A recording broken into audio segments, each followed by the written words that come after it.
여러 가지 얘기해 주셨는데 올해 그럼 이제 정권이 어떻게 될지 모르겠지만 결정이 났을 겁니다. 방송이 나가는 네네. 시점에서는. 근데 정책적인 요인도 있지만 기본적인 주택 시장의 뭐 금리나 경제 여러 가지가 영향을 많이 미치고 있잖아요. 그런 관점에서만 봤을 때는 하반기 주택 시장은 그럼 어떻게 될까요? 하반기는 저의 개인적인 생각에는 지금 양당에서 어쨌든 수요 분산형 정책들을 내고 있기 때문에 지난 윤석열 정부 3년이랑은 다를 거라고 생각을 합니다. 그래서 과열이 어느 정도 좀 피크를 칠 것 같습니다. 지금 서울 투기과열 지역에 대한 그런 선호는 너무 높을 정도여가지고 그런 선호는 피크를 칠 것 같고 또 반대로 지방에 대한 그런 비토 정서도 너무 센 것 같거든요. 지방이 마치 영원히 망할 것처럼 생각하시는 그런 정서가 너무 가득해서 그런 거는 소위 피크아웃을 할 것 같고요.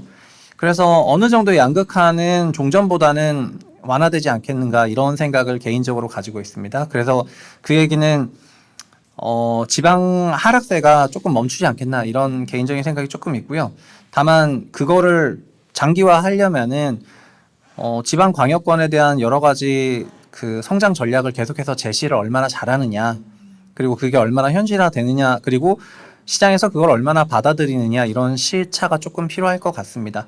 그리고 거래량은 이미 지금 지방 시장 같은 경우에는 이미 마이너스가 오래 지속이 되고 있는 그런 상황이고 전세가도 하락을 하고 있는데 매매가가 강세를 보이는 지역이 일부 지역에 불과하잖아요. 근데 그거는 결국은 또 선호도는 어쨌든 단기간에 그렇게 변하지 않기 때문에 대출제도 따라서 갈 거라고 생각을 하고 후순위 대출이라든가 아니면 지분형 모기지라든가 이런 게 실행이 되냐 안 되냐에 따라 가지고 달라질 것 같은데 지분형 모기지는 나중에 말씀드리겠지만 지분형 모기지나 후순위 대출 같은 게 여전히 살아 있어서 현 LTV 70%인 주택 시장을 LTV 80이나 85, 90으로 높인다면은 그럼 수요 곡선이 움직이기 때문에 매매가가 강세로 갈 거라고 생각이 되고요. 네. 그런 정책이 없다면은 횡보를 하지 않을까 이렇게 전망하고 있습니다. 네, 지금 어쨌든 지방 부동산은 조금 살아날 수 있을 것 같다 이렇게 말씀을 해주셨는데 사실 지방 부동산은 가만두면 살아나지 않긴 하잖아요. 네, 투입해야죠 뭐 네, 에너지를. 그렇죠. 뭔가 정부 정책이 개입될 거라고 생각을 하시는 것 같은데 네.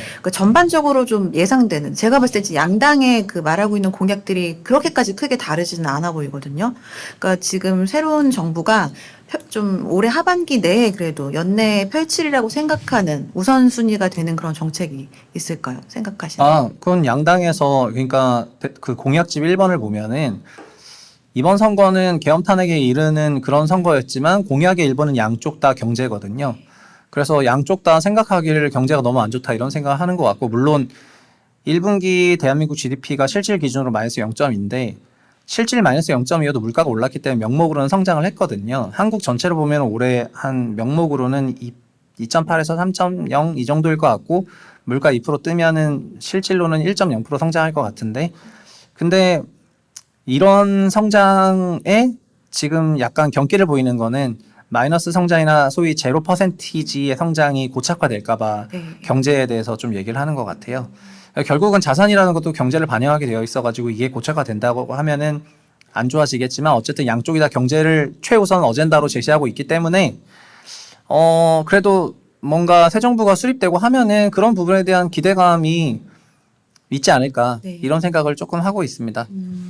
제가 어느 방송인가 나가서 이 질문을 받으니까 좀 갑자기 딱 생각이 멈춰지더라고요. 저는 정책 얘기를 했으니까 네. 만약에 대표님께서 대통령이 됐다. 네. 그러면 부동산 지금 해결해야 될 과제가 많긴 한데 어떤 저는 정책부터 하실 것 같아요? 저한테 시켜주면은 뭐 할 게 산더미 같이 있는데 아주 간단한 게 첫 번째는 도시기능 회복인데요.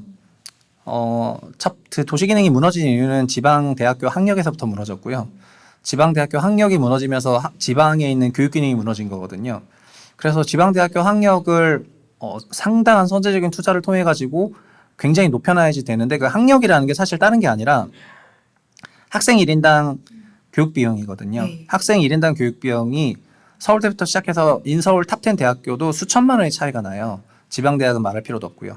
그래서 지방에도 1인당 교육 비용이 몇 천만 원인 그런 학교들을 육성을 시켜야 되는데 그 돈을 엄청나게 써야 될 것 같고 두 번째는 외국에 나가 있는 우리나라 제조업체들 다 한국으로 다시 다 데리고 와야지 되는데 이거를 리쇼어링이라고 하잖아요. 지금 미국도 그렇고 전 세계가 리쇼어링을 하고 있는데 우리나라만 오프쇼어링을 하고 있습니다. 한국만 외국으로 가게 하고 한국만 다른 나라로 가게 하는데 이런 것들을 다 막아서 다 리쇼어링을 하는 것이 저는 오히려 더 좋다고 생각을 합니다. 그리고 한국이 제조업을 많이 갖고 있는 상태에서 다른 나라에 수주를 하고 있거나 다른 나라와 제조 관계로 엮여 있어야 이게 또 자연스럽게 경제 안보랑도 이어진다고 생각하기 때문에 지금 뭐 대만만 하더라도 TSMC가 일본 가고 다른 나라 가면은 대만 본토 폭격받을 수 있는 것 때문에 문제가 되는 건데 TSMC가 미국에 있는 많은 IT 기업들 수주를 받은 상태에서 대만 본토를 지키고 있다면 그게 대만 안보거든요.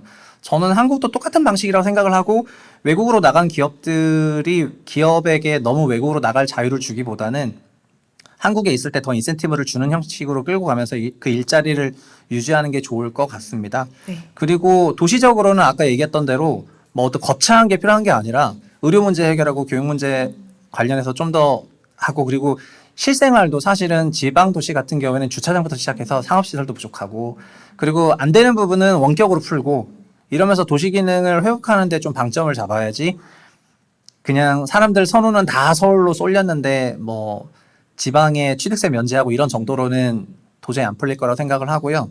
그래서 기본적으로 고전으로 돌아가서 문제를 풀어야 되지 않나. 온라인과 기능 중심으로 단순히 그냥 수요 공급의 미시적인 곡선만으로는 이 문제가 풀리지 않는다 그렇게 생각합니다. 네, 정말 맞는 말씀이신 것 같아요. 지금 말씀하신 것들이 단기간에 끝날 문제가 아니니까 사실 여러 정권에서 이렇게 장기적인 것들은 좀 뒤로 미루고 단기적으로 하는 것들 위주로 하고 있는 것 같은데 지금 말씀하신 교육 기능이 회복돼야 지금 뭐 혁신 도시를 만들고 세종시로 뭐 옮기더라도 네. 모든 가정이 이동을 하지 지금 같은 상황에서는 그냥 왔다 갔다 주말만 이제 서울로 오고 이런 식으로 활동을 하고 있잖아요. 네, 맞습니다. 네, 그래서 그런 부분도 너무 필요한 것 같고 산업에 대한 부분들도 사실 지역 경제가 살아나지 않기 때문에 구매력이 점점 지방에 약해지는 거잖아요. 그래서 지역 경제를 살리는 거나 이런 그 주거에 필요한 요건들을 갖춰주는 것들이 무엇보다 중요한 상황인 것 같습니다. 지금 이제 어쨌든 이런 것 때문에 주택 공급을 과거 방식으로 그냥 사업성만 나오면 무조건 짓는 걸로는 수요가 따라오지 않기 때문에 이것도 좀 맞지 않다라고 보여지는데요. 그리고 또 아파트 자체도 우리나라 비중이 너무 높잖아요. 근데 이걸 또 3기 신도시나 뭐 또는 4기 신도시까지 만든다는 이제 얘기도 나오고 있고 또 재정비도 또 재정비도로 진행하고 그리고 전 정권에서 그린벨트도 일단 푸는 걸로 지금 상태로는 되어 있기도 해서 네. 사실 지금 모든 노후 도시까지 포함한 계획한 공급들이 다 된다고 해도 사실 문제라고 저는 생각이 되거든요. 네. 네, 주택 공급의 방식이 좀 수요에 맞게 바뀌어야 된다고 생각이 되는데 어떻게 네. 생각하시나요, 대표님은? 저는 주택 공급은 그런 거라고 생각하는데요. 지난 정권까지는 그냥 주택 공급을 너무 양에 맞춰가지고 주택 문제를 해결하려고 하는 그런 생각이 있었던 것 같고요. 근데 20대 선거 때만 하더라도 민주당에서 311만 원 짓겠다. 그 다음에 국민의힘에서 250만 원 짓겠다. 이렇게 했었는데 지금은 국민의힘에서 청년 333 주택하고 청년이랑 신혼부부 육아를 대상으로 20만 원 짓는 3년, 5년 150만 원 짓는 거 이거 말고는 공급 목표는 현재 없거든요. 뭐 가장 최근에 공적주택을 소위 전 변창흠 장관이 50만 원 정도 지어보자 하면서 이런 얘기를 했었는데 민주당에서는 이런 주택 공급의 정량 목표는 없습니다. 근데 공공이 할 수 있는 거는 그 인프라를 세팅하는 거고 주택 공급은 민간이 하고 있는데 공공주택은 공공이 공급하지 않습니까? 네. 그래서 공공주택을 공급하는 경우에는 이게 90년대 일기 신도시가 시사점이 몇 개 있는데 당시 국토계획법이 없을 때 이 용적률에 대한 체계화된 접근이 없었을 때조차도 주택 공급이 필요하다는 그런 인식하에 일기 신도시 지을 때는 특례 용적률로 용적률 150%를 상회하는 220%를 평균적으로 용인을 해줬거든요. 지금 수도권에 전반적으로 주택 공급이 부족한데 주택 공급이 부족한 게 25평 아파트라기보다는 1인 가구들이 장기간 거주하는 1인 가구용 공동주택이 없기 때문에 1인 가구용 공동주택들을 꼭 이렇게 너무 대단지화 막 4,000세대, 5,000세대 대단지화 하기보다는 그냥 밀도 있게 잘 균질하게 지으면 된다고 생각을 하고요. 그런 공공의 주택 공급은 그런 방식으로 하는 것이 좋을 것 같습니다. 사실은 역설적으로 시장에서는 대단지화를 선호하는데요. 대단지화를 하면서 사업은 더 늦어지고 있거든요. 맞아요. 예. 그리고 윤석열 정부에서 추진했던 정책들의 노후계획도시법 같은 것도요. 원래 노후계획도시는 가만히 있으면은 리모델링도 하고 재건축도 할 건데 이 노후계획도시법은 단지를 묶어서 통합 재건축만 하라는 거거든요. 네. 리모델링은 아무것도 하지 말고. 그 얘기는 일기 신도시가 전부 다 둔촌주공 되라는 얘기예요. 그러면은 둔촌주공 그 짓는데 또 그렇게 오래 걸려가지고 그 아사리판으로 지었는데 그런 방식으로는 주택 공급이 단기간에 도저히 따라갈 수 없다고 생각하고 단기 주택 공급의 변동성이 너무 커지다 보니까 오히려 개별 단지별로 그러니까 크게 갈 건 크게 가고 작게 갈 건 작게 가는 선택으로서의 자유가 있어야 되는데 현재의 도시정비법 개정 방향이나 도시정비법 추진 방향은 다 대규모화만 추진하고 있기 때문에 오히려 공급이 못 따라가는 그런 문제가 더 적체가 되는 것 같습니다. 그래서 사실은 저는 그래서 정부가 특정하게 대형화를 추진하도록 한다거나 하는 형태로 운동장을 너무 기울지 말고 그냥 냅두고 알아서 하라고. 그러니까 여러 단지가 우리 묶어서 합시다 그러면 묶어서 하라 하고 아니면은 뭐 저희만 하겠습니다 하면 저희만 하게 해야지 다 묶어서 뭐 몇 개씩 막 5,000세대, 8,000세대 만들어가지고 신청하세요라고 하는 것 자체에 개입을 그만해라 이렇게 말씀을 드리고 싶고요. 노후 계획도시법도 다 바꿔야 될 것 같습니다. 맞습니다. 이게 뭐 한 단지 안에서 하고 있는 음아파트 이런 데도 이렇게 계속 안 되고 있는데 다른 단지끼리는 더 합의가 안 될 것 같아서 노후계획도시도 저도 개인적으로 좀 유사한 의견이고요. 그래서 오히려 선도지구에 그 해당되지 않는 데들이 좀 잘 됐다 이렇게도 말할 정도로 지금 이제 노후계획도시처럼 묶어서 하는 데들은 좀 더 많이 지연이 될 것 같은 그런 그런. 것 같습니다. 저도 완전 공감합니다. 네, 맞습니다.